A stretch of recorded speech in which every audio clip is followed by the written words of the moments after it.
ओम शांति। ओम शांति। आज हमारे साथ है ब्रह्मा कुमारी इसके चेतना दीदी, जिसके साथ हम बात करके अपने जीवन की गुत्थी को सुलझा सकते हैं। तो चलिए शुरू करते हैं आज ये। ओम शांति दीदी। ओम शांति। मैं कोई खास नहीं हूँ, मैं बस आप जैसी ही एक स्टूडेंट हूँ, इंसान जो बाहर से तो हंसती हूँ लेकिन अंदर बहुत कुछ छुपाती हूँ। मेरे जैसे और कई भी हैं, कभी रिश्तों की उलझन, कभी करियर का डर और कभी खुद से ही सवाल। हम सब ना एक दौड़ में भाग रहे हैं, पर सच बताइए क्या हमें पता है कि हम भाग कहाँ रहे हैं? सच बताइए, हम खुश कब थे आखिरी बार? वो बचपन जहाँ छोटी छोटी बातों में हमें खुशी मिलती थी। आज हमारे पास सब कुछ होते हुए भी ना दिल खाली क्यों लगता है? स्टूडेंट हो या जॉब करने वाले, घर संभालने वाली माँ हो या सपने देखने वाला युवा, आज हर कोई अंदर ही अंदर थका हुआ महसूस करता है। और सबसे बड़ी बात है कि हमने दूसरों को खुश करना सीख लिया, लेकिन खुद को खुश करना हम भूल गए हैं। किसी को मार्क्स का प्रेशर है, किसी को लोगों की उम्मीदों का, किसी को खुद को साबित करने का। पर सच बताइए कि आपको कभी लगा है, आपने कभी महसूस किया है कि मैं इतना अकेला क्यों महसूस करती हूँ? क्या बस जिंदगी ऐसी ही है? तो रुकिए, क्योंकि शायद आज आपको आपके कुछ सवाल और उनके जवाब मिलने वाले हैं। ये पॉडकास्ट सिर्फ बातें नहीं करेगा, ये आपको आपके ही अंदर ले जाएगा, जहां आप अपने आप खुद से मिलेंगे, जहां आपको सुलझाना चाहिए, आपको हर सवाल के जवाब मिलेंगे। यहाँ बात होगी सिर्फ सक्सेस की ही नहीं, लेकिन जीवन की सच्चाई की, सिर्फ करियर की ही नहीं बल्कि शांति की। तो तैयार हो जाइए एक ऐसी यात्रा के लिए जो आपको अपने अंदर की तरफ जाती है, बाहर की तरफ नहीं, जहां हर सवाल आपके हैं और हर जवाब आपकी जिंदगी बदल सकता है। तो तैयार हो जाइए। तो शुरू करते हैं आज का ये पॉडकास्ट। ओम शांति दीदी। ओम शांति। ब्रह्मा कुमारी इसके चेतना दी आज हमारे साथ है। दीदी, तो हमें लोगों की जीवन की गुत्थी को सुलझाना है आपसे बातचीत करके। तो शुरू करते हैं हम। दीदी, आज हम सब अंदर ही अंदर, बाहर तो खुश दिखते हैं लेकिन अंदर हम टूटा हुआ क्यों महसूस करते हैं? वास्तव में क्या हम सब टूटे हुए हैं अंदर से? क्योंकि टूटे हुए इसलिए लगते हैं कि हमने अपने से ही, खुद से ही मुख मोड़ लिया है। मतलब हम अपनी पहचान को भूल गए हैं। हमने मतलब नाम से, रिश्तों से, ये बाहरी जो है उनसे जोड़ लिया है। इंसान टूटता तब है जब खुद से वो अलग हो जाता है, मतलब खुद से बहुत दूर चला जाता है, तब खुद को टूटा हुआ महसूस करता है। मतलब इसका मतलब है कि हर व्यक्ति आज कुछ अपने को मतलब संतुष्ट नहीं महसूस कर रहा है, बेचैनी महसूस कर रहा है। कहीं ऐसा लग रहा है कि मैं मेरे जीवन में बहुत कुछ गंवा रहा हूँ। तो इसका मतलब है कि खुद से ही दूर चले गए, बहुत दूर चले गए हैं, इसलिए टूटा हुआ महसूस कर रहे हैं। जब असली बात यह है कि हम खुद से टूटेंगे तो औरों से तो टूटेंगे ही ना। तो पहले हमें खुद से रूबरू होना होगा, खुद से जुड़ना होगा, तो हम कभी भी अपने को टूटा हुआ महसूस नहीं करेंगे।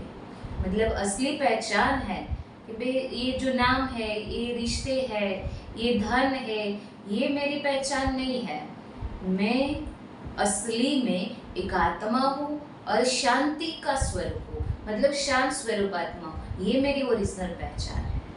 तो अगर ये पहचान लेंगे तो टूटा हुआ महसूस नहीं करेंगे। दीदी, हमें ना कभी बिना कारण रोने का मन करता है। क्या ये होना नॉर्मल बात है हमारा? कि वैसे कहा जाए तो रोना अंदर भरते रहते हैं। किसी ने कुछ कह दिया, बोला नहीं, दिखाया नहीं, लेकिन अंदर भर करके रखा, तो भी वो नुकसान करता है।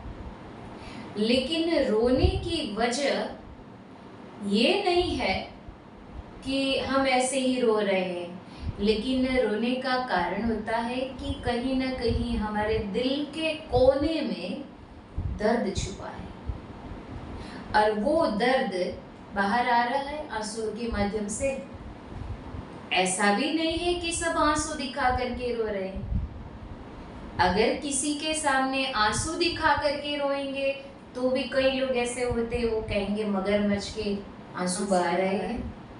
तो कई वो बाहर दिखाना भी नहीं चाहते, तो वो अंदर ही अंदर रोते हैं, मतलब कि मन से दुखी होते रहते हैं। दिखाते नहीं है लेकिन अंदर कमरे में बैठ के बस रो लेते हैं। हाँ, कहीं ऐसे भी करते कमरे में बैठकर रो लेते हैं, कहीं ऐसे भी करते हैं कि अपने दिल की बात किसी को सुना देते हैं, मतलब हल्के हो जाते हैं। तो वैसे आंखों से रोना नहीं आएगा, वो जो अंदर दुख था वो दुख चला जाएगा, क्योंकि ऐसा हो गया ना, मैंने किसी को कह दिया मतलब वो खाली हो गया। कहीं ऐसे भी करते हैं, लेकिन ये रोना जैसे अच्छा भी नहीं है, क्योंकि रोते रहेंगे तो क्या मिलेगा। रोने से ये समस्या का सॉल्यूशन नहीं है। तो इसके लिए हमें समझना होगा खुद को कि मेरी रोने की वजह क्या है। किसी के कुछ कहने से मुझे रोना आ रहा है, कहीं मेरे को इंसल्ट फील हुआ इसलिए मुझे रोना आ रहा है, या मेरी सक्सेस नहीं हो पा रही है इसलिए हाँ, रोना आ रहा है। इसलिए रोना आ रहा है। जी। मतलब वो पहले वजह कारण ढूंढना होगा कि मुझे किस कारण से रोना आ रहा है। कहीं ऐसे भी नाजुक होते हैं,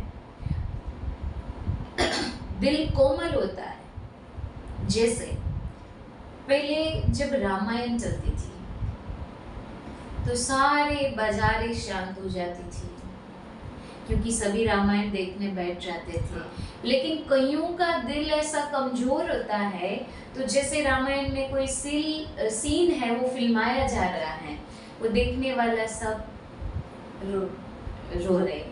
तो कई ऐसे नाजुक दिल के भी होते हैं, कई ऐसे करुण दृश्य देखते हैं तो भी रोना आज हम देखते हैं ना कि सिनेमा में जाते हैं, अगर हमने कोई मूवी देखी तो उसमें हमें ऐसे मतलब रोना आ जाएगा, वो कोई भी कहानी हो मतलब दिल को छू जाती है। तो किसी की दर्द भरी कहानी देख करके रोना आ जाता है। तो मतलब पहले ये ढूंढना होगा ना कि मुझे किस लिए रोना आ रहा है। सभी का रोना तो अलग अलग होता है, तो खुद को रोना आ रहा है मतलब खुद को ये पहचानना होगा कि मुझे किस बात के लिए रोना आ रहा है। तो जो भी कहीं दर्द है उसको पहले देखना होगा और उसका सॉल्यूशन करना होगा। तो उसके लिए हमें आज से रोना नहीं है, कैसे भी करके रोना नहीं है। रोना मतलब खोना, पीछे जाना। तो हमें खुद को हीलिंग करना है, खुद को हील करना है। और उसके लिए क्या करेंगे, मेडिटेशन करेंगे, खुद को अच्छे विचार देंगे, तभी हमारे अंदर एक विल पावर आएगी, हमारा मनोबल मजबूत होगा और हमें खुद पर विश्वास हो जाएगा। तो हमारा अंदर का या बाहर का रोना बंद हो जाएगा। कहते हैं ना कि हम व्यक्ति से कुछ बांट नहीं सकते, तो वो हमारी फीलिंग्स, वो भावना होती है, वो हमें आंसू की ओर से बाहर निकलने लगती है। मतलब ना किसी को कह सकते हैं ना सह सकते हैं। जब ऐसी बात हो जाती है तो वो आंसू के माध्यम से बाहर निकलती है। जी बिल्कुल। तो दीदी कभी कभी ना मतलब रियलिटी में हम कहते हैं आजकल का प्यार सच्चा होता है या सिर्फ टाइम पास के लिए बना होता है।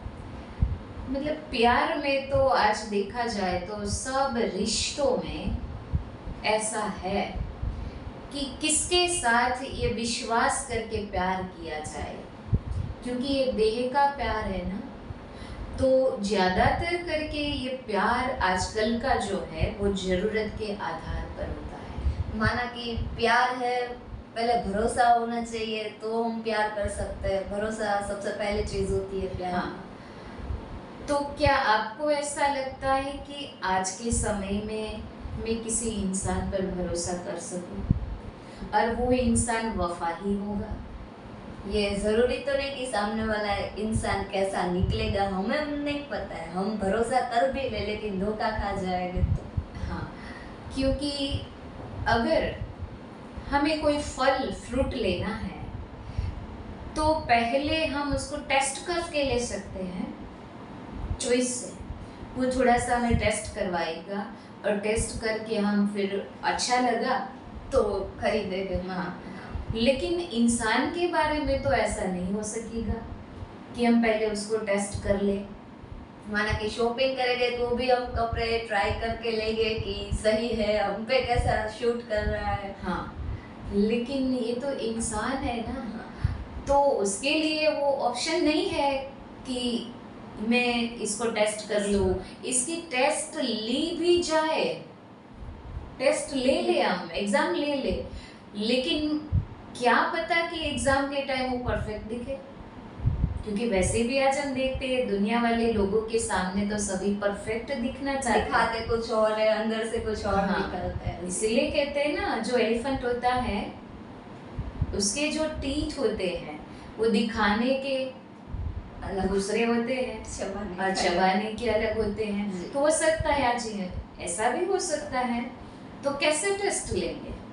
तो मतलब ये समझना होगा कि सच्चा प्यार वो है जहाँ लेने की भावना नहीं हो लेकिन देने की भावना ज्यादा हो। फिर वो प्यार हो, कुछ भी हो, जिसमें देने की भावना ज्यादा है, जिसमें समझने की भावना ज्यादा है, जो बोलने से ज्यादा सुनना पसंद करता है और हमारे ना कहने से भी वो समझ जाता है। हाँ, हमें समझने लग, जिसके पास कोई भी कंप्लेन नहीं रहती है, तो वो समझना चाहिए कि ये अच्छा है। मतलब फिर भी 100% तो नहीं कहेंगे, क्योंकि कब इंसान बदल जाए ये पता नहीं चलता। तो क्या आपको ऐसा नहीं लगता है कि सबसे ज्यादा भरोसामंद तो कौन हो सकता है? किसके ऊपर विश्वास किया जाए? आपको ऐसा लगता है कि सबसे पहले मेरी पसंदगी किसके ऊपर जानी चाहिए? अभी के कलयुग में देखा जाए ना तो सबसे पहले भरोसा भगवान पे करता है। हाँ, ये बहुत अच्छी बात है, क्योंकि भगवान के सिवाय अगर ये जो समय चल रहा है, इस समय में अगर हम किसी और पर ऐसे ही अंधेरे में रह कर के भरोसा करने जाएंगे तो हो सकता है धोखा हो जाएगा। क्योंकि मनुष्य का प्यार आखिर तो किसी जरूरत के आधार पर हो सकता है, लेकिन भगवान का प्यार जो है वो निस्वार्थ प्यार है। क्योंकि मनुष्य की अपेक्षाएं है, कोई ना कोई इच्छाएं है, उम्मीद है, लोगों से उम्मीद है कि इससे मेरे को ये मिलेगा, इससे मेरी ये इच्छा पूरी होगी, ये मेरे को ये चीज की जो कमी है वो पूरी करेगा। मतलब कोई ना कोई हमसे अपेक्षा रहती है। हो सकता है इसीलिए प्यार का रिश्ता जुटा है। और जब वो अपेक्षाएं उनकी पूरी होना बंद हो जाएगी तो छोड़ देंगे, छोड़ भी देंगे। आजकल तो ऐसा होता है। लेकिन भगवान के प्यार में कभी ऐसा झूठा प्यार नहीं हो सकता है, क्योंकि भगवान को मनुष्य से क्या चाहिए? कुछ भी नहीं, कुछ भी तो नहीं, निस्वार्थ प्रेम। हाँ, भगवान ये भी नहीं चाहते कि हम मंदिर में जाके बैठे, वो उनको अच्छा लगता है। नहीं, भगवान का प्यार है वो अनलिमिट है और अनकंडीशनल है। प्यार में तो अभी तो शर्तें होती है, लेकिन भगवान के साथ कुछ शर्तें नहीं होती है कि ये करेंगे तो हमको ये मिलेगा। हाँ, इसलिए सच्चा प्यार तो हमें खुद से करना है और परमात्मा से करना है। जी बिल्कुल। ये तो रिश्ते नाते निभाने हैं जी, वो भी तोड़ना तो नहीं है, तोड़े निभाना है, लेकिन सावधानी पूर्वक। आखिरकार इंसान है तो ये शरीर है तो हमें रिश्ते बनाने जोड़ने होंगे हाँ, सबसे, लेकिन सावधानी से। जी बिल्कुल। दीदी, आज ना मुझे किसी पर मतलब ऐसे भरोसा नहीं होता है, सब लोग फेक लगने लगते हैं। माना कि इस पे भरोसा करूँ तो फेक लगने लगते हैं बाद में, ऐसा क्यों? तो मतलब इस समय भरोसा किसके ऊपर किया जाए? वही बड़े सबसे सवाल होता है कि हमने इससे भरोसा कर लिया तो नहीं, फेक लगता है। मतलब इसलिए लगता है कि बार बार हमारा दिल टूटा है। जी। जैसे शीशे को बार बार गिराया जाए, टूट जाए, फिर जोड़ने की कोशिश करेंगे तो नहीं वो जुड़ेगा, लेकिन कैसे जुड़ेगा? कुछ न कुछ तो क्रैक उसमें रहेगी ना। तो दिल भी शीशे जैसा है, टूटता है, फिर उसको जोड़ने में टाइम मुश्किल होता है। जुड़ भी जाएगा लेकिन कहीं ना कहीं गैप रहेगा। इसलिए आज हम देखते हैं रिश्तों में गैप। क्यों गैप? कारण यही है, यही कारण अंदर से है। कोई ना कोई टूटा हुआ है, किसी के मन मुटाव है। हाँ, तो इसलिए टूटने के बाद बार बार दिल टूटा है तो कि मतलब ऐसा लगता है अब किसके ऊपर भरोसा करूं। तो हमें ये भी समझना चाहिए कि किसी ने एक बार दिल तोड़ा, किसी दूसरे ने दूसरी बार तोड़ा, मतलब हमने मन में ये ठान लिया, बार बार टूटे, 3-4 बार टूटे, फिर हमने ये ठान लिया कि दुनिया में सब लोग ऐसे ही हैं। लेकिन सच में ऐसा नहीं है। जैसे हम देखते हैं हमारी ये 5 उंगलियां हैं, तो वो भी कभी एक जैसी साइज में नहीं है। और एक माँ के 2 ट्विंस बच्चे हैं, वो भी एक जैसे, उसमें भी अंतर होता है। है। एक बहुत होता है होशियार, तो एक थोड़ा डल होता है। मतलब कुछ ना कुछ चेंज होता है। तो हम कैसे ये डिसाइड कर सके कि सब मनुष्य ऐसे ही, हम कौन होते जज करने वाले, है ना? तो हमें ऐसा सोचना है कि सब ऐसे नहीं होते हैं, सभी इंसान एक जैसे नहीं होते हैं। और एक ने अगर ऐसे भरोसा तोड़ा है, मेरा विश्वास तोड़ा है, तो सब ऐसा ही करेंगे, ये अनुमान है। ये तो हमारा माइंड एडेप्ट हो चुका है कि नहीं, इस पे भरोसा किया तो सामने वाला व्यक्ति भी ऐसा ही होगा, माना कि हाँ, मतलब हम किसी के बारे में अनुमान लगा लेते हैं, तो जो अनुमान लगाने वाले होते हैं वो बहुत दुखी होते हैं। वो सच्चे सुख का या शांति का अनुभव नहीं कर सकते हैं, क्योंकि वो किसी न किसी बात में अनुमान लगा देगा। अगर कोई 2 व्यक्ति बात कर रहे तो भी वो सोचेगा मेरी बात कर रहा है, जी, वो अनुमान लगा रहेगा तो दुखी होगा। इसलिए हमें सबसे पहले तो भरोसा अपने ऊपर करना है और फिर भगवान के ऊपर भरोसा करना है। जी। तो दीदी, ये माइंड है ना, मेरा है, लेकिन वो मेरी सुनता क्यों नहीं है? मैं इसे कंट्रोल करना चाहती हूँ लेकिन कंट्रोल होता नहीं है। ऐसा क्यों? उसे कैसे कंट्रोल करूँ? मतलब ये एक कॉमन समस्या है। हाँ, आज हर एक इंसान की कॉमन समस्या है। हाँ। ये माइंड सुनता नहीं है। हाँ, और ये एक मनुष्य की नहीं है, ये वर्ल्ड लेवल है। दिल कुछ और कहता है, दिमाग कुछ और कहता है। मतलब माइंड मेरी सुनता नहीं है, मेरे कंट्रोल में नहीं है। तो क्या कभी आपने माइंड को कंट्रोल करना चाहा है? पहले आपको ये देखना पड़ेगा कि मैंने कब चाहा कि मैं अपने मन को कंट्रोल करूं, क्योंकि हमने मन को कंट्रोल करना तो जाना ही नहीं है, जानते ही नहीं है। क्यों? क्योंकि हम तो मन को फॉलो करना चाहते हैं, क्योंकि मन जो चाहता है वो हमसे करवाता है। मन चाहता है आज मुझे होटल में जाना है, हाँ, तो हम चले जाएंगे। और जैसे अभी धुरंधर चल रहा है ना, लोग देखने के लिए जाते हैं, हम सुनते हैं। तो मन चाहता है कि मैं भी जाऊं, तो टिकट बनवा के चले जाते हैं। इसका मतलब क्या हुआ? मन ने जो चाहा वो हमने फॉलो किया। मन ने जो चाहा वो हम उसके कदम पे कदम रखते गए, फुट स्टेप पर चलते गए। तो हमने मन को कंट्रोल करना सीखा ही नहीं है, सिर्फ फॉलो करना सीखा है। तो मन को कंट्रोल कैसे कर सकेंगे? मन मेरी कैसे मानेगा? जी।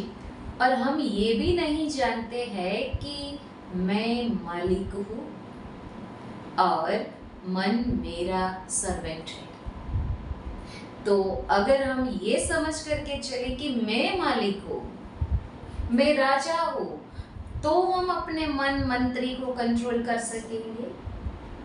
और सिर्फ इतना सोचने से भी नहीं होगा, मन को कंट्रोल करने के लिए बार बार अभ्यास करना पड़ेगा। ये तो उल्टी वही बात हुई ना कि मन मुझे कंट्रोल करता है, हाँ। मैं उसे कंट्रोल नहीं करती, वो मुझे कंट्रोल करता है। हाँ, सबकी बात है, सबके लिए यही है कि सब अपने मन को कंट्रोल करना चाहते हैं, लेकिन मन उनको चला रहा है, मन उनको कंट्रोल कर रहा है। हम उसके पीछे भाग रहे, दौड़ रहे, चले जाते हैं। जी, यही बात है। ये तो सबकी माना कि कॉमन समस्या है जो भी। मतलब ऐसे अभ्यास बार बार करने से जड़मति भी सुजान हो जाता है, ऐसे कहते हैं, करत करत अभ्यास जड़मति होत सुजान। जैसे समुद्र के किनारे पर जो पत्थर पड़े रहते हैं, बार बार लहरों से टकराते, बार बार लहरों से टकराते, वो भी शालिग्राम रूप बन जाते हैं, शेप बदल जाता है। तो वैसे अगर हम कोशिश करते रहेंगे मन को कंट्रोल करने की, और ये अभ्यास करते रहेंगे कि मैं आत्मा राजा हूँ, मैं आत्मा राजा हूँ और मन मेरी एक शक्ति है, मन मंत्री है, ये बार बार अभ्यास करते रहेंगे तो जरूर हम मन को कंट्रोल करना सीख जाएंगे और कंट्रोल बोलेंगे वो सिद्ध हो ही जाएगा। पावरफुल मंत्र से बोलेंगे तो वो हमारी डेली लाइफ में हो जाएगा। हाँ। तो दीदी, आज ना हमारे पास सब कुछ है, इंसान के पास आज सब कुछ है, लेकिन फिर भी खुश क्यों नहीं रह पाते? मतलब खुशी की परिभाषा क्या है? हम अंदर से दिल से खुश होना चाहते हैं, हमारे पास सब कुछ है, लेकिन फिर भी खुश अंदर कहीं ना कहीं ऐसा महसूस होता है कि नहीं, कुछ है जो मैं खुश होने से रोक रहा है। तो ऐसा हाँ, मतलब खुशी क्या चीज है? खुशी किससे मिलती है? क्या किसी साधनों से मिलती है? क्या किसी व्यक्ति से मिलती है? कोई चीज ऐसी है, हम खुशी कहाँ ढूंढते हैं? बाहर ढूंढते हैं। खुशी हम किसी चीज में ढूंढते हैं, किसी व्यक्ति में ढूंढते हैं, कोई किसी परिस्थिति में खुशी ढूंढ रहे हैं, लेकिन खुशी है वो बाह्य चीज नहीं है, वो अपने भीतर अंदर से। हाँ, खुशी बाहर से मिलेगी, जरूर मिलेगी, लेकिन वो जब तक हमारे पास है, हम उनके पास है, तब तक खुशी रहेगी।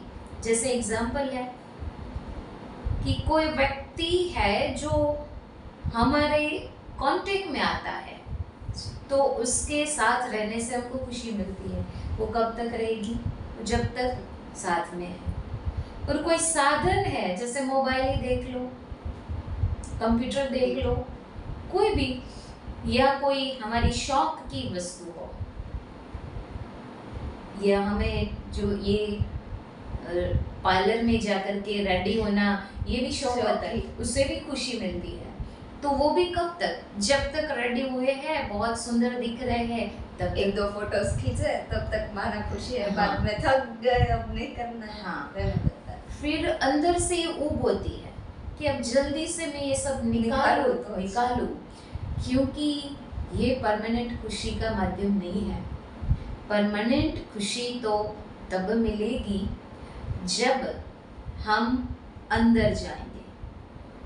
अंदर जाएंगे मतलब कि आत्मा के जो रियल वैल्यूज है, वो 7 वैल्यूज में एक वैल्यू है आनंद। जैसे सुख, शांति, आनंद, प्रेम, पवित्रता, ज्ञान, शक्ति, ये 7 वैल्यू है, इसीलिए वैल्यूबल जीवन है।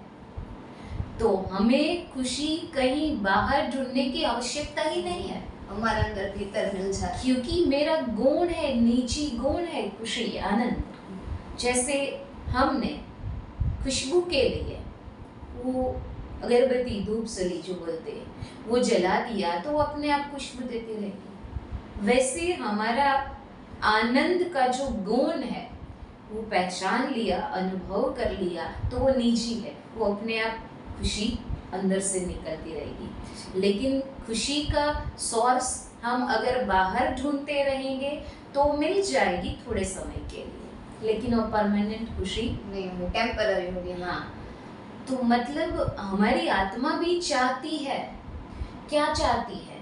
जैसे हम चाहते हैं, मन चाहता है कि मेरे को ये मिल जाए, ये मिल जाए, वो मन की चाहना होती है। और लोग भी चाहते हैं कि इससे मेरे को ये मिल जाए, इससे मेरा एक काम हो जाए। तो हम सभी को खुश करने की कोशिश भी करते हैं, लेकिन खुद को खुश करने के लिए क्या किया? शरीर की खुशी के लिए मतलब ये सब करते हैं, तो आत्मा थोड़े की समय खुशी के लिए हाँ, भी करना चाहिए। ये हाँ। तो शरीर की हुई ना खुशी की, ये इस इंसान से मिलना, इस इंसान से बातचीत करना, तो हम खुश रह सकेंगे।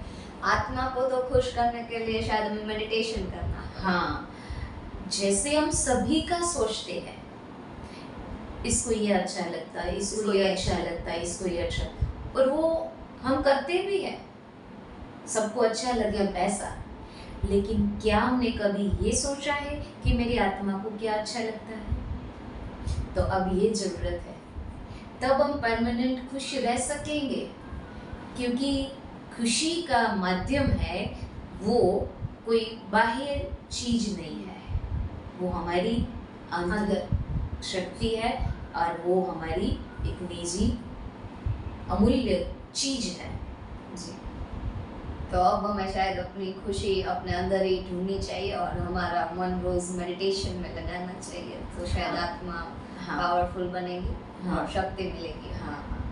जी, तो दीदी मुझे ना जीवन में आज फेल होने का इतना डर लगा रहता है, नहीं सिर्फ एजुकेशन में बल्कि जीवन में फेल होने का इतना डर लगा रहता है ना कि कोशिश करने से भी हमें डर लगता है। एजुकेशन में तो फिर भी हम एग्जाम दे के पास हो जाते हैं अच्छे नंबर से, लेकिन रोजिंदा लाइफ में हमें इतना डर लगा रहता है फेल होने का कि कोशिश करने से भी नहीं माना, छोड़ देता है, नहीं करनी कोशिश अगर हम फेल हो गए तो क्या ये इसका राज क्या है, इसमें हमें क्या करना चाहिए?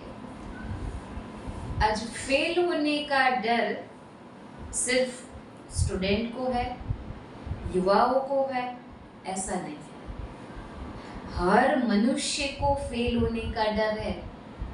कोई संबंधों में फेल हो जाएंगे तो इससे डरते हैं, कोई बिजनेस में फेल हो जाएंगे तो, कोई अपने करियर में फेल हो जाएंगे तो, मतलब जो भी फील्ड में है वो कहीं ना कहीं अंदर से भयभीत है, वो डरा हुआ है, और जो भी कर रहा है वो डर में आकर के कर रहा है, भय से कर रहा है। और परिणाम क्या होता है?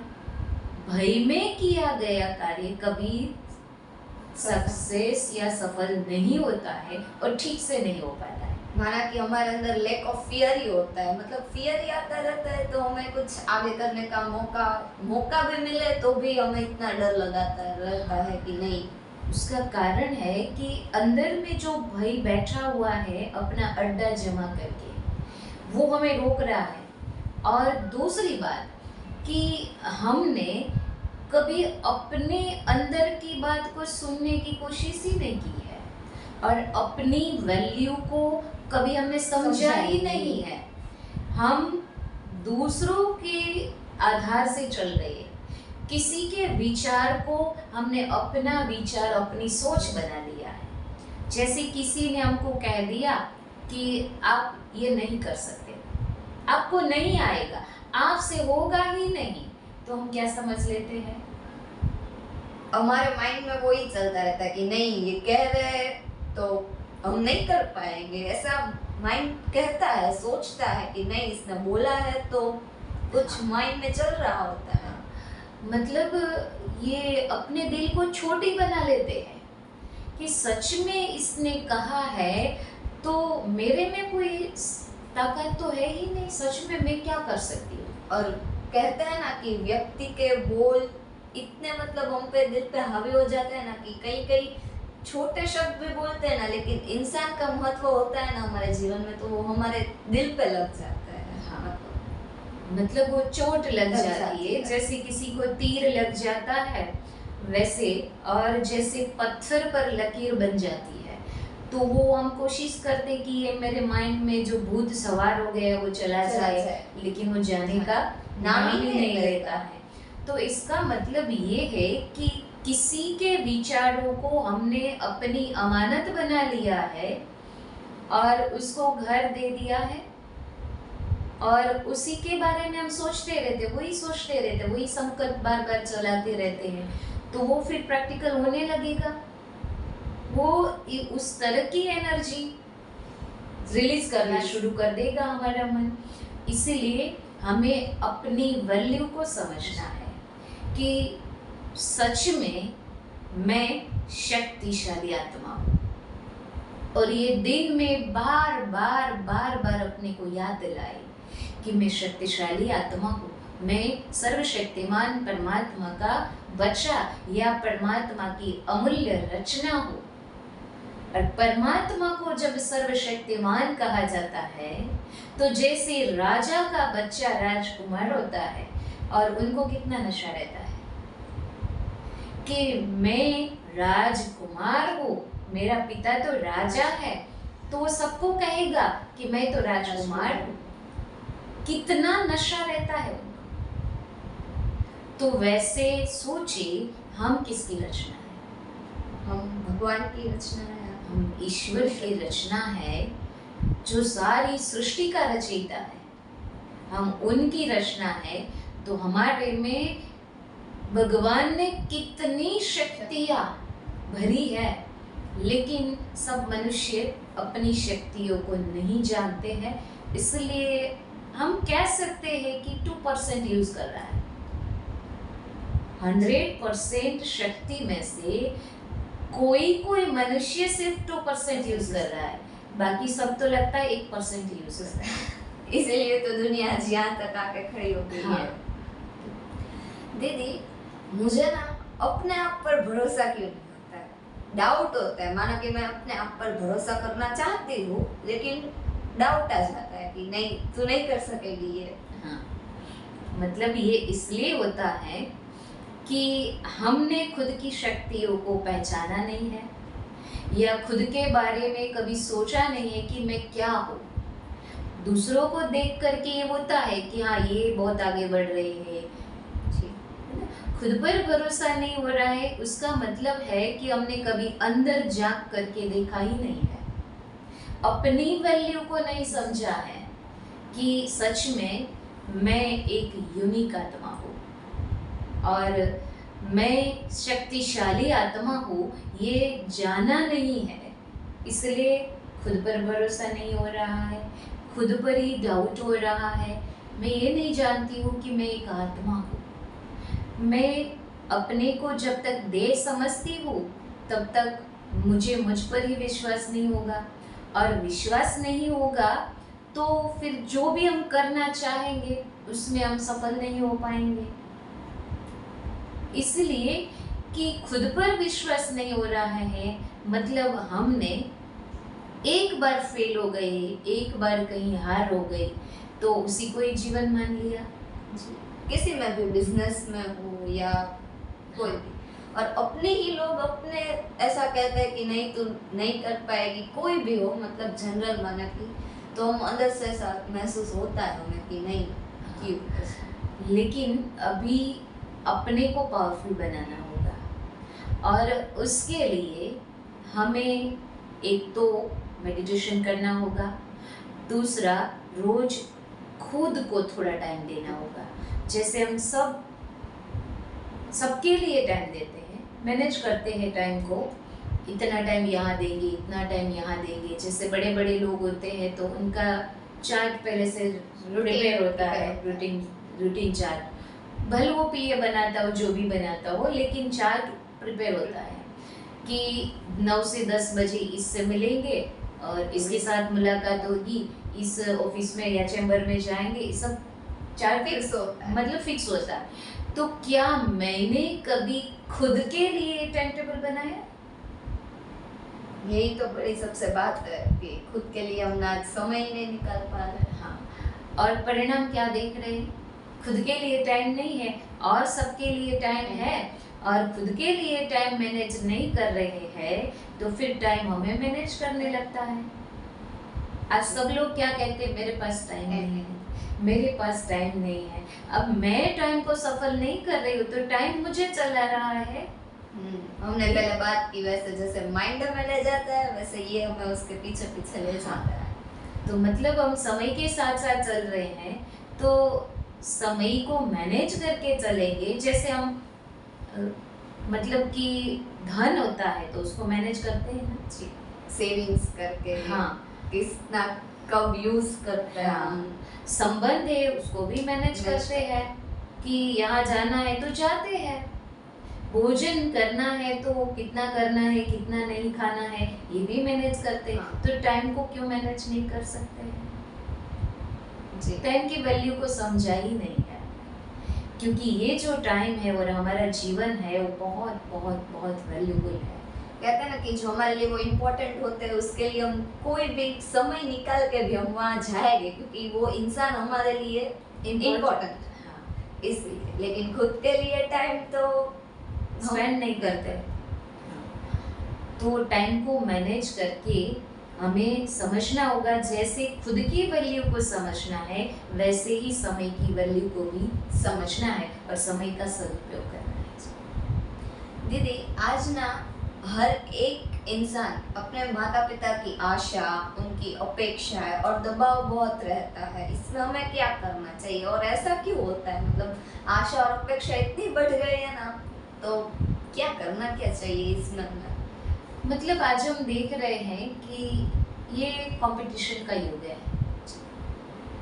सब आगे आगे जाना चाहते हैं कि मैं इससे आगे निकल जाऊं, मैं इससे आगे निकल जाऊं, ये चल रहा है। तो माता पिता की भी यही आश होती है कि मेरा बच्चा या मेरी बच्ची सबसे टॉपर हो, सबसे आगे फर्स्ट नंबर आए, उनके मार्क्स बढ़ जाए सबसे फर्स्ट। तो माता पिता ये चाहने के पीछे यही भावना की यही आश रखते हैं कि मेरा बच्चा कहीं पीछे ना रह जाए। अगर वो पीछे रह जाएगा तो वो दुखी हो जाएगा। तो हर माता पिता अपने बच्चे को कभी दुखी नहीं देख सकते। माता पिता का दिल वो दिल होता है, दरिया दिल बोलते हैं। तो वो अपने बच्चों को कभी मायूस देखना नहीं चाहते। मानो कि वो ऐसा चाहते हैं कि हमने जो लाइफ जी है वो ऐसी हमारे बच्चे ना जिए, मेहनत करे तो कुछ उसे सक्सेस मिल सकती है।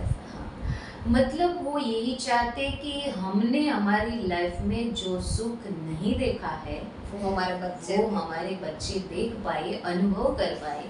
इसी भावना से हर माता पिता को देखते हैं। आज कैपेसिटी है या नहीं है, लेकिन हर माता पिता की ये चाहना होती कि मेरा बच्चा अच्छी स्कूल में पढ़ाई करे और अच्छे नंबर से पास हो, ताकि वो उनका भविष्य उज्जवल हो जाए।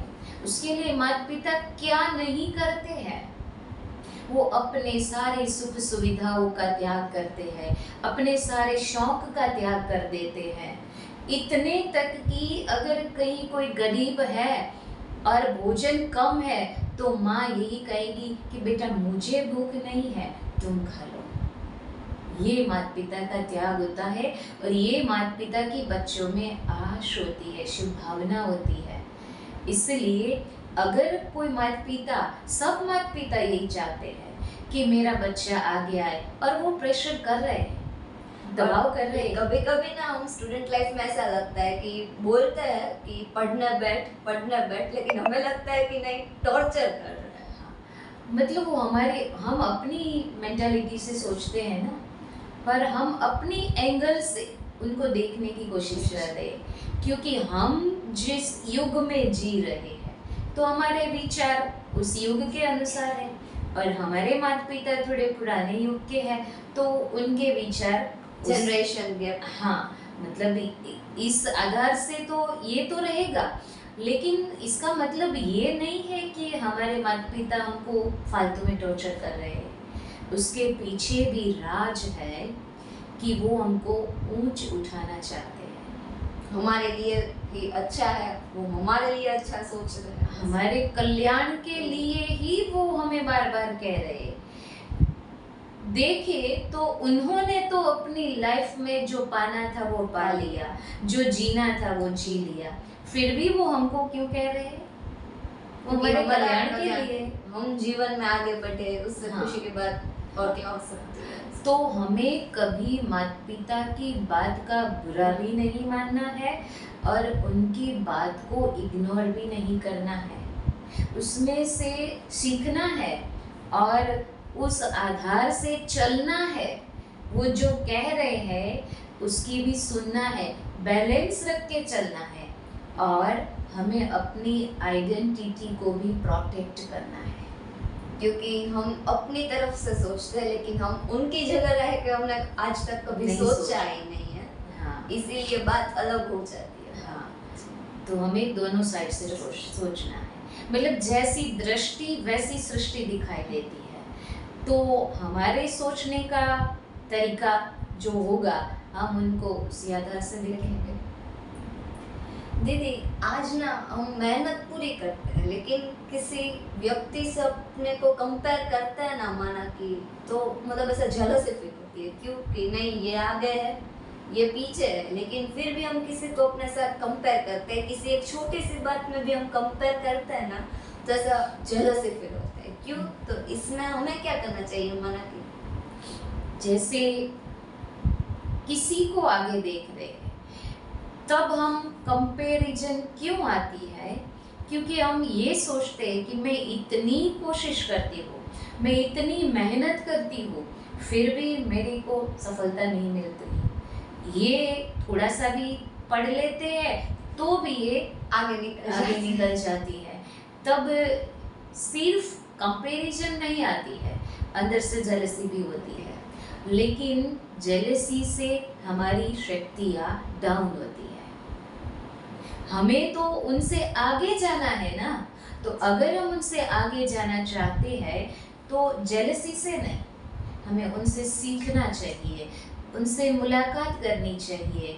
वो उसकी ट्रिक क्या है, वो कौन सी ट्रिक अपना करके पढ़ाई करते हैं, वो जानना है। हाँ, और फिर अनुभव से वो जैसे आगे बढ़ रहे हैं, उनकी जो चलने की मैंने गली कहे या वे कहे, उस वे पर चल करके थोड़ा थोड़ा जी लेते जाएंगे तो जरूर हम भी सफल होंगे। द वे ऑफ लाइफ वो जी रहे हैं, वैसे ही हम जिए, उनके आधार पे चले तो शायद हम उसके साथ पहुंच मतलब उसके आधार से चले, वो जी रहे वैसे जिए, मतलब कि बाहरी देखा वैसे नहीं कि वो अच्छे कपड़े पहन रहे हैं तो मैं भी पहनूं, वो भी पार्टी में जा रहे तो मैं भी पार्टी में जाऊं, वैसे फॉलो नहीं करना है। लेकिन स्टडी में वो जब स्टडी करने बैठते हैं तब उनके मन में कौन से विचार चलते हैं, जब वो क्लास अटेंड कर रहे हैं तब वो क्या अटेंशन रख करके क्लास अटेंड करते हैं, और जो मेमोरी को बढ़ाना है, मुझे जो पढ़ो वो याद रह जाए, वो उसके लिए वो क्या करते हैं, वो जानना है और फिर वो ट्रिक को अपनाना है और अपनी वैल्यू को कभी डाउन नहीं जाने देना, अपनी वैल्यू को समझना है कि वो जैसे भगवान की रचना है, उसके अंदर जो शक्तियाँ है वो भगवान ने मेरे अंदर भी शक्तियाँ भरी है। माना कि ईश्वर हो, अल्लाह हो, भगवान ने रचना तो इंसान की और दिया तो सबको सेम ही है। भगवान तो भेदभाव नहीं करते, कहीं कमी है तो वो हम में है कि हम वहाँ क्यों पहुँच नहीं पा रहे। हो सकता है कि हम यूज करने की विधि नहीं जानते हो, है तो भी हम यूज नहीं कर पा रहे हाँ। हैं उसे। जो है उसको अगर आप दबा करके रखेंगे तो वो एक दिन खत्म हो जाएगा, लेकिन यूज करते रहेंगे तो डेवलप होगा, बढ़ता जाएगा। वैल्यूज और शक्ति ऐसी बात है कि जितना आप यूज करते जाएंगे उतना बढ़ता जाएगा, क्योंकि वो खजाना अमूल्य है और वो अखूट अखंड खजाना है। धन है जो बैठे बैठे यूज करेंगे तो वो खत्म हो जाएगा, लेकिन वैल्यूज में और एनर्जी में ऐसा नहीं है, क्योंकि मैं जो सुप्रीम एनर्जी है उनका बच्चा हूँ, तो मेरे में एनर्जी नहीं हो, ऐसा तो है ही नहीं। सुप्रीम स्रोत वो है। तो अपनी वैल्यू को समझ करके थोड़ा उस सुप्रीम एनर्जी के साथ अपने को कनेक्ट करें। तो जैसे मोबाइल की बैटरी डिस्चार्ज होने से क्या करते हैं, चार्ज करते हैं उसे वापस, पावर हाउस के साथ कनेक्ट करते हैं ना। तो वैसे ऐसा नहीं लग रहा है कि इस समय सबकी बैटरी डिस्चार्ज है, आत्मा बैटरी। हाँ, शरीर की तो फिर भी चार्ज है, हम लोगों से मिलते हैं, इंसान से बातचीत करते हैं, टाइम स्पेंड करते हैं, लेकिन अंदर की जो आत्मा है वो डिस्चार्ज है। क्यों? क्योंकि यूज करते करते करते करते करते वो डिस्चार्ज हो गई है। शरीर को चार्ज करते हैं, 3 टाइम भोजन लेते, वो चार्ज हो जाता है। मोबाइल को चार्ज करते हैं ना, सुबह उठ करके पहले क्या करेंगे, मोबाइल को चार्जिंग में लगाएंगे। सारा दिन मोबाइल का यूज हुआ, हम कहीं बाहर थे, हमारे पास चार्जर नहीं था, और रात को हम आए, गला सूख रहा है, बहुत प्यास लग रही है, घर में आते ही पहले कौन सा वॉच बोलेंगे, चार्जिंग दो। पहले किसको चार्ज करना चाहेंगे, मोबाइल को। गला सूख रहा है, पहले पानी नहीं मांगेंगे, पहले चार्ज मांगेंगे। तो अगर मोबाइल की बैटरी डिस्चार्ज होने से इतना हम डिस्टर्ब हो जाते हैं, तो क्या कभी हमने आत्मा रूपी बैटरी को चार्ज करने के बारे में सोचा? उनका भी पावर हाउस है, स्रोत है। परमात्मा खुद पावर हाउस है। बुद्धि जो है, मन बुद्धि हमारा, वो केबल है, चार्जर है।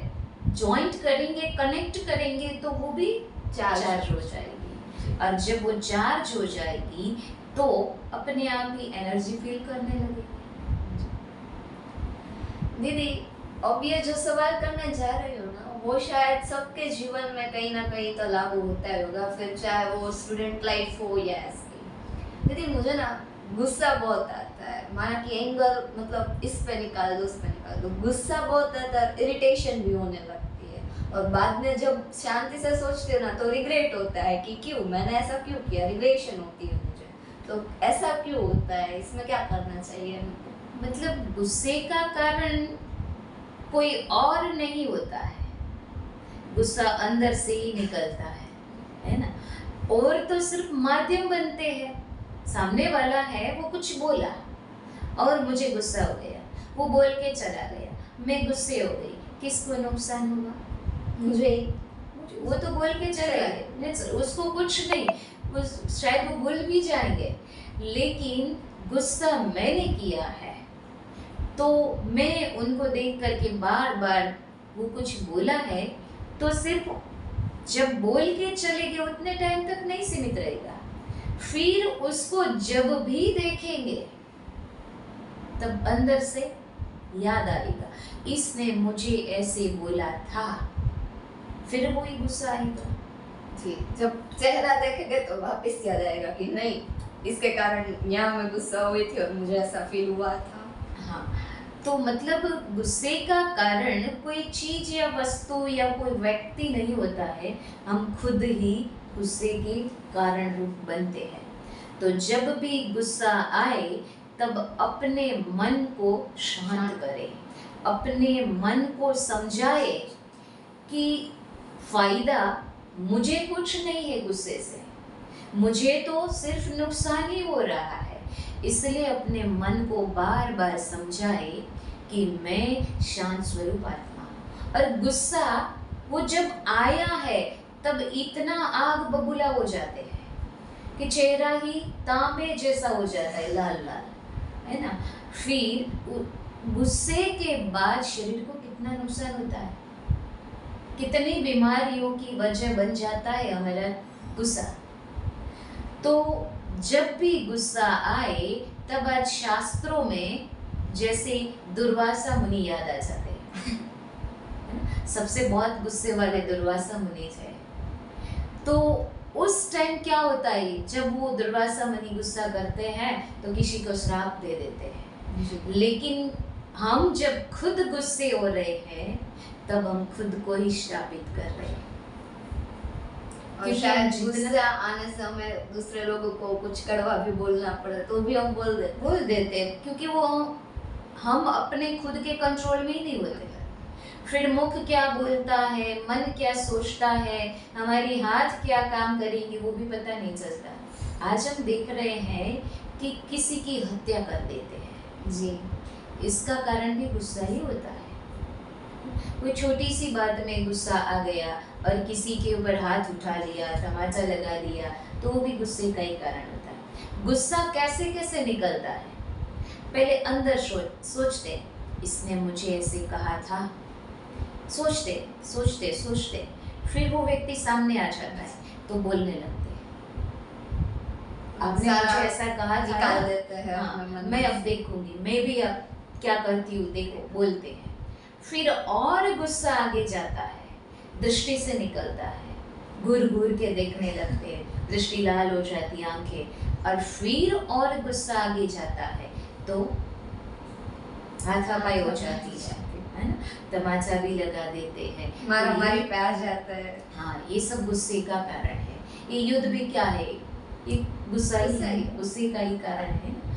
तो हमें गुस्से से दूरी बना के रखना है। गुस्सा आए तो भी हमें अपने आप को शांत करना है, अपने को समझाना है कि गुस्से से मुझे खुद को बहुत नुकसान हो रहा है, मैं अपने ही पैर पर कुल्हाड़ी मार रही हूँ, इसलिए मैं शांत स्वरूप हूँ। जैसे पानी को हमने कितना भी उबाला हो, 1 घंटे के बाद क्या हो जाएगा, ठंडा हो जाएगा, क्योंकि शीतलता वो नेचुरल गुण है।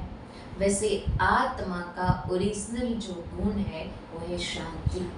कितना भी हम गुस्से हुए हैं, थोड़ी देर के बाद हमें शांति से बैठना अच्छा लगेगा। तो हम गुस्सा करेगी क्यों, संभाले, समझ ले, जो भी है समाधान कर ले। दीदी, आज ना मुझे मेरा ये माइंड मेरा है, लेकिन फिर भी ये नेगेटिव सोचता है। मैं पॉजिटिव सोचना चाहती हूँ कि नहीं, मैं पॉजिटिव वाइब्स लाऊं, पॉजिटिव एटमॉस्फेयर में रहूं, लेकिन फिर भी ये नेगेटिव ही सोचता है, मतलब ओवर थिंकिंग। यस, उसका कारण क्या होता है कि माइंड को हमने क्या समझा है कि वो एक आजाद पंछी है, लेकिन माइंड वही सोचेगा जो हम उनको सिखाएंगे। जैसे छोटा बच्चा है, उनको पहले हम सिखाते ये तेरी मम्मी है, मम्मी बोलो, पापा बोलो, वो वही बोलेगा। जैसे तोता है, तोते को भी क्या सिखाते, बोलो राम राम, तो वही बोलेगा। वैसे हमारा मन भी एक बच्चा है, उसको हम सिखाएंगे भई चिंता, कंपैरिजन, तो वो बार बार वही सोचता रहेगा। और हम जिसको पानी पिलाएंगे, बीज बो दिया है, और फिर रोज उसको पानी पिलाएंगे तो वो बड़ा तो होगा ना जी। तो वैसे हम अपने मन को यही दे रहे भाई, चिंता, डर, कंपैरिजन, ईर्ष्या, रोज वही दे रहे, वही दे रहे, तो किसको पानी पिला रहे हैं, भाई चिंता को। तो अगर हमें ओवर थिंकिंग से बाहर आना है, ओवर थिंकिंग ही फिर डिप्रेशन का रूप ले लेती है। तो अगर हम डिप्रेशन से बाहर आना चाहते हैं तो हमें अपने मन को वो देना है जो हम चाहते हैं। तो हम क्या चाहते हैं, शांति, प्रेम, विश्वास, दुआ, अपनापन, मधुरता, संबंधों में विश्वास, यही चाहते हैं। तो हम मन को वो देते रहेंगे तो जरूर वो वही सोचेगा। उसके लिए मतलब इनपुट को बदलना होगा, जो इनपुट जाएगा वही आउटपुट होगा। जैसा भोजन खाएंगे वैसा ही बाहर निकलेगा, मतलब वैसी एनर्जी आएगी। अगर ये तला हुआ, आजकल जो जी, होटलों जंक में फूड, जाकर जंक फूड, स्ट्रीट फूड ये हाँ, सब खाकर मतलब वो खाएंगे तो फिर बीमारी बाहर आएगी। और हेल्दी फूड खाएंगे तो हेल्थ अच्छी रहेगी, एनर्जी बाहर आएगी। तो वैसे मन को भी जो देंगे, बार बार देते रहेंगे, वैसा ही हमारा मन सोचता रहेगा, वो आदत बन जाएगी। और और माना समय तो के कभी बाद कभी ओवर थिंकिंग ऐसी होती है ना कि हमें पता नहीं चलता है कि क्या हम करें। और वैसे भी गीता जी में कहा गया है ना कि मन बहुत चंचल होता है, उससे अगर कोई कारण मिल जाए तो वो भ्रमित हो जाता है। क्योंकि मन को कहा है एक घोड़ा, वो घोड़ा भी कैसा, बिना लगाम का। अगर घोड़े पर बैठ गए और लगाम नहीं है तो वो घोड़े सवार की दशा क्या होती है। वैसा ही हमारा मन भी एक घोड़ा है, मन एक रॉकेट है, यही वही भागने लगता है, कहीं सेकंड में कहीं भी पहुंच जाता है। अगर रॉकेट भी जाएगा ना तो अमेरिका जाने में टाइम लगेगा, लेकिन मन से जाना तो सेकंड में पहुंच जाएगा। इतना तेज है मन की गति। तो उसके लिए हम मन को रोज ही अच्छी इनपुट देते रहे। और उसके लिए क्या करेंगे, तो मन को अच्छी इनपुट देने के लिए एक तो हमें अच्छा सोचना है, अच्छी किताबें पढ़ना है, और खास बात आज के युवाओं के लिए हमारी संगत बहुत अच्छी होनी चाहिए। जैसा संग वैसा रंग। आज के युवा दिशा भ्रमित होकर के भटक रहे हैं, न जाने के रास्ते पर जा रहे हैं, न खाने का खा रहे हैं, न करने के काम कर रहे हैं। उसका कारण क्या है? संग। मित्र ऐसा हो जो सुख में पीछे और दुख में आगे हो। ऐसा मित्र या फ्रेंड होनी चाहिए या होना चाहिए जो हमको अच्छे रास्ते पर ले जाए, आध्यात्मिक रास्ते पर ले जाए, नहीं कि हमको जीवन से भटका करके हमारे जीवन को पतन की खाई में। माना कि वो गलत है तो भी हम हक से बोले उसे कि नहीं तू गलत है, गलत कर रही है। मतलब ऐसा होना चाहिए कि उसका रंग अपने ऊपर नहीं लगना चाहिए। अगर उसकी कोई बुराइयां है भी तो हमें सावधान रहना है कि वो अपने जीवन में स्वतंत्र है और मैं अपने जीवन में स्वतंत्र हूँ। वो जैसे जीना चाहे वो जी सकती है। मुझे कैसा जीवन जीना है और मुझे क्या करना है वो मुझे डिसाइड करना है, वो मुझ पर डिपेंड करता है। हाँ, भले मैं उनके साथ बैठूं, उनके साथ पढ़ूं, लेकिन ये अटेंशन रखना है, टेंशन नहीं रखना है, अटेंशन रखना है, सिर्फ अ लगा देना है। ए मतलब अटेंशन रखना है कि कैसी भी परिस्थिति में मजबूरी वश भी किसी के अवगुण मेरे अंदर नहीं आने चाहिए। कहते हैं ना कि जिन लोगों के साथ आपका बैठना उठना होता है उनके जैसे आप बन जाते हैं। जैसा पानी वैसी वाणी, ऐसे कहते हैं। तो मतलब ये भी कहते हैं कि जो एक बैल है काला है और एक बैल है वो वाइट है, दोनों को साथ में एक ही खूंटी पर बांध करके रखा है।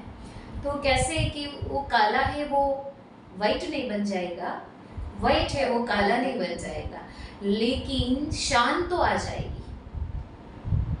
मतलब ऐसे दिखने में नहीं, कलर में नहीं, लेकिन वो जैसे करेगा वो पास में जो है वो भी ऐसे करने लगेगा। जैसे मंकी है ना, हाँ। वो एक स्टोरी आती थी कि उसने अपनी कैप फेंक दिया तो मंकी ने भी अपनी कैप को फेंक लिया। तो वैसे ये भी होता है ऐसे भी कि कोई करते हैं तो हम भी करने लगते हैं, लेकिन हमें अपने आप पर सिक्योरिटी रखनी है, लोक लगा के रखना है कि कोई भी ऐसी बुराई है, आसुरी वृत्तियां है, कोई भी अवगुण है, विकार है, वो मेरे अंदर आना नहीं चाहिए। ये हमें अपनी सिक्योरिटी रखनी होगी, कोई और नहीं सिखाएगा। वो बताएगा लेकिन करना तो हमें पड़ेगा। वो रास्ता दिखाएगा कि आप ऐसे रखना, ऐसे रहना, ऐसे रहना। जैसे माता पिता क्या होते, अगर यंग बच्ची है तो वो बाहर जाएगी, कॉलेज जाएगी, कहीं भी जाएगी तो माँ सिखाएगी कि देखो ऐसे नहीं करना, ऐसे नहीं करना, ऐसे रहना, ऐसे रहना, वो सिखाएगी। लेकिन फॉलो तो बच्ची को करना पड़ेगा ना, जो सिखाया है उसको प्रैक्टिकल में तो लाना पड़ेगा। जैसे रास्ता में भगवान दिखाता है लेकिन उन पर चलना हमको पड़ता है जी। वैसे ऐसे तो हम शायद अब ओवर थिंकिंग कम कर सकेंगे इसके कारण से। दीदी, क्या सच में मैं इस दुनिया में इम्पोर्टेंट हूँ या सिर्फ एक ऑप्शन हूँ? देखो, आज दुनिया में सब अपने को इम्पोर्टेंट दिखाना चाहते हैं, मतलब बनना चाहते हैं, सिर्फ दिखाना भी नहीं चाहते कि मैं सारे दुनिया में कुछ विशेष हूँ और विशेष बनूं, मैं सबके लिए इम्पोर्टेंट बनूं। लेकिन ये संभव नहीं है। सारी दुनिया में हमारे जैसा कोई हो ही नहीं, ये तो इम्पॉसिबल है। दुनिया के लिए हम ऑप्शन हो सकते हैं, क्योंकि हमसे आगे जाने वाले भी इतनी बड़ी दुनिया है तो कोई ना कोई तो होंगे। मैं हूँ, आप हो। आप मैं नहीं बन सकती, मैं आप नहीं बन सकती, वो तो अपना अपना रोल है। तो दुनिया के लिए हम ऑप्शन है, लेकिन सच में आप यूनिक है, क्योंकि आप भगवान की क्रिएशन है। हम सब भगवान की क्रिएशन है, भगवान की रचना है। और ये जो चित्रकार है, कौन वो चित्रकार है, कौन वो चित्रकार है? सृष्टि का सर्जनहार है। कहाँ पेड़ पर जो आम है उसमें रस भरता है, ये चांद सूरज को चमकाता है, कौन वो रचनाकार है? तो हम उनकी रचना है। तो हम अपने आप में सच में एक विशेष यूनिक आत्मा है। ऐसा समझ करके चले कि मैं यूनिक हूँ। कोई मुझे कैसी भी नजर से देखे, कोई मुझे रिगार्ड दे या न दे, कोई मुझे मान दे या न दे, मेरे अच्छे नाम से बुलाए या न बुलाए, लेकिन मैं अगर ऐसा शुभ सोचती रहूंगी कि मैं भगवान का बच्चा हूँ, भगवान की शक्तियों का अधिकारी हूँ, स्वयं विश्व का रचयिता, विश्व सर्जक है, वो मेरे पिता और मेरे रचयिता है, ऐसे पॉजिटिव सोचते रहेंगे तो मैं विशेष आत्मा हूँ और वो मेरी विशेषता अपने आप बाहर आएगी। मैं ये सिर्फ याद रखूँ, ये सोचना है कि मैं सिर्फ ये याद रखूँ कि मैं सिर्फ कलम से कभी आगे नहीं आऊंगी, कलम से कभी मैं विश्व में यूनिक नहीं दिखाई दूंगी, मैं अपने कर्म से ही यूनिक दिखाई दूंगी, क्योंकि विशेष आत्मा हो। लेकिन सिर्फ वो विशेषताओं को यूज करना है, कहीं सेवा में यूज करना है, कहीं ऐसा कोई कार्य चल रहा है तो वहां यूज करना है, क्योंकि विशेषता है तो वो किस लिए रखी है?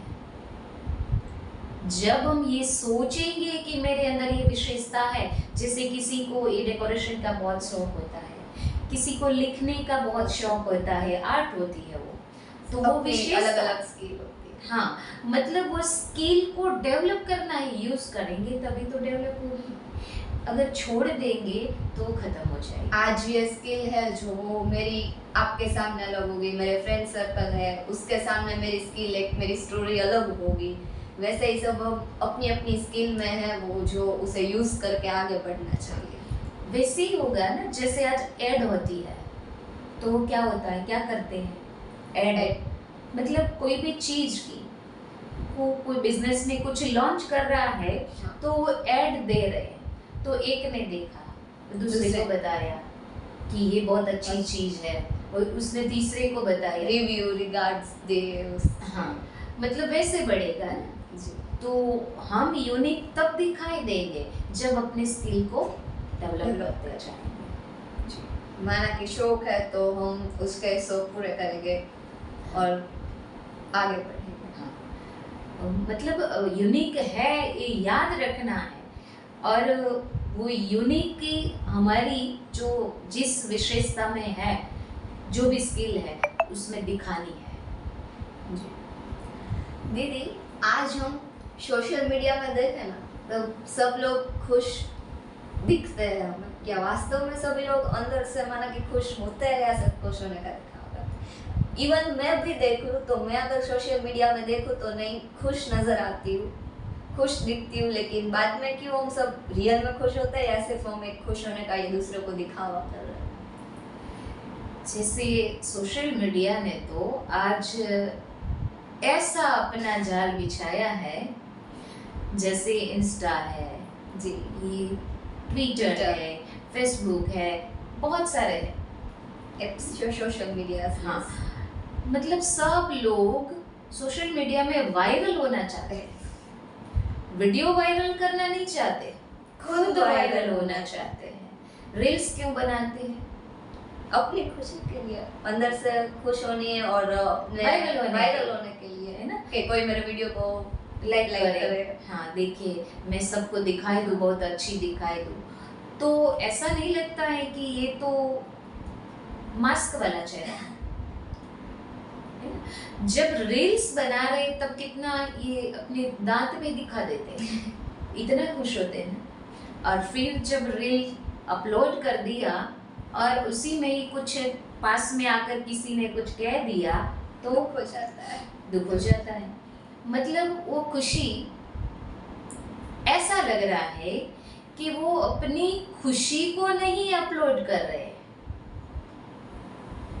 अपनी खुशी वाली इमेज अपलोड कर रहे हैं या वो वीडियो अपलोड कर रहे हैं। तो क्या आप किसी की एडिटेड लाइफ को देख करके अपनी रियल लाइफ को जज कर रहे हैं? माना कि हम तो ऐसी इमेजेस और वीडियोस पोस्ट करेंगे जो अच्छे हैं, जिसमें हम खुश दिखते हैं वही हम पोस्ट करेंगे। इवन माना कि मैं भी अपनी अच्छी अच्छी फोटोज करूँगी, लेकिन जो वो फोटोज है वो डिलीट कर दूँगी और दुनिया को मतलब सोशल मीडिया में ऐसा दिखाऊंगी कि ये मेरी अच्छी फोटोज। आप सोचो कि जब कैमरामैन फोटो क्लिक करता है उसके पहले वो कुछ इंस्ट्रक्शन देता है, क्या कहता है? Pose, smile please. हाँ, तो हम कितना अटेंशन से जब वो बोला है कि पोज दो या स्माइल प्लीज, तो हम उस टाइम कितना अटेंशन से अपने चेहरे को खुश दिखाते हैं। तो उतना टाइम भी हमें खुश रहते हैं, उतना टाइम तो भी हमें अच्छा लगता है ना, अंदर से अच्छा लगता है। भले वो दिखावे से खुश चेहरा दिखाया फिर भी अच्छा लगता है, अंदर से आनंद होता है। लेकिन वो हमारी परमानेंट रियल लाइफ बन जाए तो शायद हमें और खुशी मिलेगी, हम नेचुरली खुश रह पाए, कैसी भी परिस्थिति में खुश रह पाए। तो सिर्फ खुशी का वीडियो या इमेज अपलोड करने से वो खुशी नहीं, खुशी के लिए परिभाषा सबकी अपनी अपनी है। जैसे कोई बहुत बड़े बंगले में रहता है फिर भी उनके जीवन में संतोष नहीं है, असंतुष्ट है, तो वो खुश नहीं दिखेगा। कोई थोड़े में संतोष मान लेता और किसी के पास सब कुछ होने से भी वो नहीं ऐसा मानता। कोई झोपड़ी में रहने वाला है, रोज की कमाई रोज खाने वाला है, फिर भी वो खुश है। इतने तक देखो कि जैसे डनलोप के गद्दे पर सोने वाले, एसी में सोने वाले, वो नींद की गोलियां लेकर के सो रहे, और कहीं रोड पर रेलवे स्टेशन में जाए, इतनी ट्रेनें आ रही है जा रही है, वो कितना शांति से सोया है। और हमारे मतलब कि कोई ऐसे लग्जरियस लाइफ में जी रहा है तो उसे मेडिसिन्स और वगैरह सब कुछ लेने से, डॉक्टर्स का प्रिस्क्रिप्शन लेने से फिर उसे करना पड़ेगा अपनी लाइफ। मतलब वो खरीद करके ले रहा है, खुशी ले रहा है, नींद ले रहा है, जो भी खरीद करके ले रहा है। और बाहर देखे तो वो लोग अपने आप अंदर से खुश हैं। तो मतलब कभी भी किसी की ये पोस्ट या इमेज देख करके अपनी रियल लाइफ को जज नहीं करना, क्योंकि मैं रियल में जो हूँ मैं विशेष हूँ, अपने लिए इम्पोर्टेंट। हाँ, अपनी वैल्यू को समझ करके चलना है। अगर किसी की खुशी को देख करके आप अपनी रियल लाइफ को जज करेंगी कि मेरे जीवन में खुशी नहीं है, तो जो है वो भी चली जाएगी और दिनों दिन क्या होगा, खुशी चली जाएगी तो जीवन ही क्या रहा। आज लोग लाफिंग क्लब में जा रहे हैं, क्यों? खुश होने के लिए, हंसने के लिए, लेकिन वो हंसी कैसी लगती है? टेम्पररी। माना कि जब तक हम लाफिंग क्लब में बैठे हैं, हमें लाफ करवाया जा रहा है, तब तक हम हंसे। दिखावे की कहेंगे ना, कि या तो ये कहेंगे कि शायद हमने कहीं सुन लिया है कि हंसने से हार्मोन जो होते हैं खुशी के वो अच्छे मतलब तो होते रहते हैं रिलीज, तो अच्छा रहता है, तो तंदुरुस्ती भी अच्छी रहती है। इसलिए ना कि हंसने से मतलब हमारा बॉडी फिट फाइन रहता है। हाँ, तो इसलिए हंसते हैं, लेकिन वो अंदरूनी हंसी नहीं है ना, तो बाहर से हंसी दिखावा कर रहे। तो अंदर की खुशी रहे उसके लिए हमें संतुष्ट रहना है। माना कि रील और रियल लाइफ को हमें अलग रखना चाहिए। जो हम रील में दिखा रहे हैं वो हमारी अलग लाइफ है, और जो रियल में हम जी रहे हैं वो कोई अलग लाइफ है। तो दोनों को हमें अलग रखना। रियल में जो मिला है उससे संतुष्ट रहना है, तभी खुश रह सकते। मेरे कर्म अनुसार मिला है, जो भी मिला है, जितना मिला है, I am blessed to have it this in my life. तो दीदी, आज ऐसा क्या है कि ऐसी क्या चीज है कि हम जी किस लिए रहे हैं? आज हर मनुष्य का ये प्रश्न होता है कि दीदी हम धरती पर आए ही क्यों, भगवान ने हमको भेजा ही क्यों? क्योंकि भगवान को तो पता था ना कि इस दुनिया में दुख तो आएगा और अशांति भी होगी, समस्याएं भी आएगी, फिर भगवान ने हमको क्यों भेजा है? तो हम क्यों जी रहे हैं, किस लिए जीना है? तो जीवन सिर्फ सरवाइव करने के लिए नहीं है, हम इसलिए जी रहे हैं कि हमें खुद को समझना है। हम इसलिए जी रहे हैं कि हमारे जीवन की वैल्यू को बढ़ाना है और हमारे जीवन की मकसद को पूरा करना है, जीवन को सफल बनाना है। तो हमारे अंदर जो कमी है, जो कमजोरियां है, उसको चेंज करना है, चेक करना है एंड चेंज करना है। जैसे जैसे हम चेक करते जाएंगे, चेंज करते जाएंगे, तो हमें जीवन बोझ नहीं लगेगा। वर्तमान समय ऐसा लग रहा है हम जी रहे हैं लेकिन बोझ से जी रहे हैं। कई तो ऐसे कहते दीदी हम तो धक्के से गाड़ी चला रहे हैं, जी जीना नहीं चाहते, लेकिन क्या करें, शरीर में आत्मा है तो जीना तो पड़ेगा।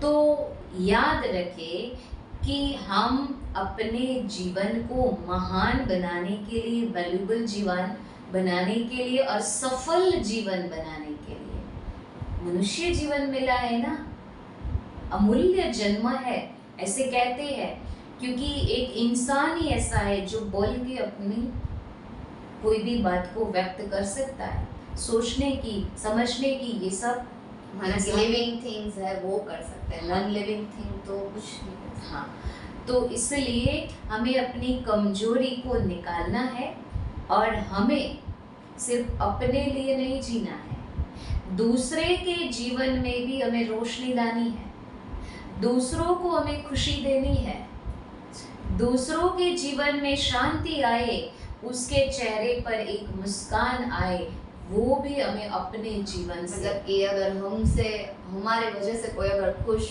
हो पाए तो हमें ये करना चाहिए। ये छोटा सा प्रयास है प्रयास। हमारा। हम कहते हैं कि अगर हमारे पास करोड़ों की प्रॉपर्टी नहीं है, हम किसी को दान नहीं दे सकते क्योंकि हमारे पास कुछ नहीं है, तो हम स्माइल तो दे सकते हैं। तो उसमें भी स्माइल देने से भी बहुत के चेहरे पर, उसके चेहरे पर वापस स्माइल आएगी और अच्छा लगेगा उसे कि नहीं। धन से ज्यादा वैल्यू किसी के चेहरे पर खुशी आए वो है, इसलिए तो लोग खुशी ढूंढने जा रहे हैं। और आज तो पैसा होते हुए भी खुश नहीं रह पाते। कहते हैं ना कि मनी कांट बाय हैप्पीनेस। मतलब पैसे से खुशी को खरीद तो नहीं सकते हैं, लेकिन किसी के जीवन में हमारी हंसी से खुशी आ जाए तो उससे बड़ा दान कौन सा हो सकता है। अपने एक्शन से, अपने विचारों से अगर हम उस पर खुशी ला सकते हैं, हैप्पीनेस ला सकते हैं उस पर, तो मतलब हमारा जीवन सिर्फ अपने लिए नहीं है, सिर्फ अपने लिए नहीं जी रहे, हम टाइम पास के लिए नहीं जी रहे हैं, लेकिन हमारा जीवन दूसरे के काम में आए वो जीवन हमने जिया है। हमें सही में जीवन जीना है, सिर्फ गुजारना नहीं है। हाँ। इस दीदी सच बताइएगा, मतलब कि मैं भी मानती हूँ कि भगवान है इसमें, दुनिया में, धरती पर भगवान है, फिर भी मैं इतनी परेशान क्यों? क्योंकि आपने शायद समझ लिया सुख भी भगवान देते हैं, दुख भी भगवान देते हैं, लेकिन भगवान हमको जीवन देता है, लेकिन भगवान ने चॉइसेस हमारे अपने हाथ में दिया है। जो हमें पसंद आए वो हम सिलेक्ट कर सकते हैं। तो भगवान हमको दुख नहीं देता है, दुख मिलता है वो सभी को अपने कर्मों से मिलता है, क्योंकि जो जैसा करेगा वैसा पाएगा। ये तो नियम है, न्यूटन का नियम है, जो देंगे वही वापस वही आएगा वापस। अगर बॉल को दीवार में जितना ताकत से फेंकेंगे उतनी ताकत से वो वापस आएगा, ग्रेविटेशन। हाँ, तो ये तो नियम है, तो हम जो देंगे वही मिलेगा। तो जैसा भी कर्म हमने किया है तो वो कर्म का रिटर्न तो आएगा। तो दुख मिल रहा है वो हमारे अपने कर्मों का फल है। भगवान कभी किसी को दुख नहीं देते, इसलिए कहते दुख हरता सुख करता। और भक्ति में ये भी बोलते हर हर महादेव।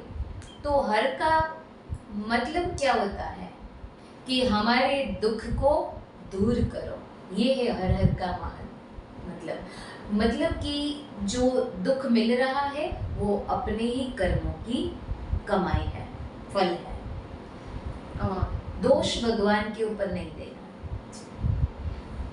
मेरा आपसे आखिरी सवाल कि दीदी अगर हमें आज नए जीवन की शुरुआत करनी हो आज से, तो पहला कदम क्या होगा? बाहर नहीं, अंदर उठाना है। बाहर नहीं चलना है, अंदर चलना है। अगर हम आज से नए जीवन की शुरुआत करना चाहते हैं तो अंदर चले। अंदर चले मतलब आंतरिक यात्रा करें, अपने बारे में चिंतन करें कि मैं एक आत्मा हूँ, मैं शुद्ध आत्मा हूँ, मैं शक्तिशाली आत्मा हूँ, मैं यूनिक आत्मा हूँ, मैं विशेष आत्मा हूँ, मेरा जीवन गॉड गिफ्ट है। ऐसे शुभ विचारों से, सकारात्मक चिंतन से आज से नए जीवन की शुरुआत कर सकते हैं। और ये सोचिए कि मेरे जीवन में हमेशा के लिए संतोष हो, किसी के आशीर्वाद कमाए हुए हो, किसी की दुआ मेरे को सदा मिलती रहे और मिली हुई हो, और उसके लिए मुझे झुकना पड़ेगा, समाना पड़ेगा, किसी के काम में आए मेरा जीवन, मेरी विशेषताएं वो करना पड़ेगा, और खुद को समझना पड़ेगा कि मैं एक चैतन्य आत्मा हूँ, मैं शांत स्वरूप आत्मा हूँ, मैं शक्तिशाली आत्मा हूँ, मैं ईश्वर की रचना हूँ। ऐसे सोचेंगे और ये मेडिटेशन करते रहेंगे तो ये है अंतर जगत की यात्रा। बाह्य जगत में जाने से नए जीवन की शुरुआत नहीं होगी। ये नया जीवन ये भौतिकता से है और ये आध्यात्मिक नया जीवन है। तो और शायद हम नेगेटिविटी से बाहर निकल के हम पॉजिटिव सोच सकते हैं, पॉजिटिव एटमॉस्फेयर में रह के पॉजिटिव वाइब्स आएगी हमारे। हाँ, वो तो जैसे वायुमंडल में रहेंगे वैसे बनेंगे। इसलिए आज से आप ये संकल्प करो कि मैं हर दिन 10 मिनट अपने आप से बैठूंगी। औरों से बैठते हैं, औरों से बातें करते हैं, औरों को टाइम स्पेंड करते हैं, तो वैसे मुझे अपने साथ बैठना है, खुद के लिए भी टाइम स्पेंड करना है और खुद से बात करनी है। तो 10 मिनट मेडिटेशन करें, अपने आप से बातें करें, अपने मन को शांत करें। वो तभी होगा जब हम खुद को पहचानेंगे। तो हो सकता है ये पहचान तो परमात्मा ही दे सकता है। तो परमात्मा के कार्य को पहचाने, तब हम खुद की पहचान कर सकेंगे। जब खुद को नहीं जानेंगे तो खुदा को भी नहीं जानेंगे। और इससे ही हम शायद खुश भी रह सकते हैं और एक पावरफुल मंत्र हमारे पास रहेगा कि नहीं, आई एम ऑलवेज हैप्पी, खुशी मिलेगी मुझे अंदर से मेडिटेशन। तो दीदी थैंक यू, आपसे मिलकर बहुत अच्छा लगा, धन्यवाद सच में। और मैंने जो सभी सवाल किए जवाब मिले मुझे, उसमें सच में मुझे बहुत अच्छा लगा और शायद हमारे व्यूअर्स को भी अच्छा लगेगा कि उसने देखा, उसने उन्हें सारे सवालों के जवाब आपने अच्छे से दिए। तो थैंक यू। ओम शांति। ओम शांति। तो शायद आपको भी अच्छा लगा होगा कि हमने चेतना दीदी से इतने सारे जवाब पाए हैं। तो यहाँ हमने सिर्फ सक्सेस की बात नहीं की है, लेकिन ज़िंदगी की सच्चाई की भी हमने बात की है और सिर्फ करियर की ही नहीं की है, लेकिन शांति की भी बात की है। तो व्यूअर्स को भी अच्छा ही लगेगा, आपको भी, कि आपकी ये जीवन की अब जो ये बुद्धि थी वो हमने अब सुलझा दी है। तो इसमें हमें अब आगे बढ़ना चाहिए और रोज़ हमें मेडिटेशन करना चाहिए, हमें अपने आप से बात करनी चाहिए और खुश रहना चाहिए और एक मंत्र अपने आप पे सिद्ध कर लेना चाहिए कि I am a powerful soul, I am a peaceful soul and I am always happy. तो इससे हम आगे बढ़ सकते हैं। तो थैंक यू, आपने ये हमारे साथ जुड़े रहे अभी तक।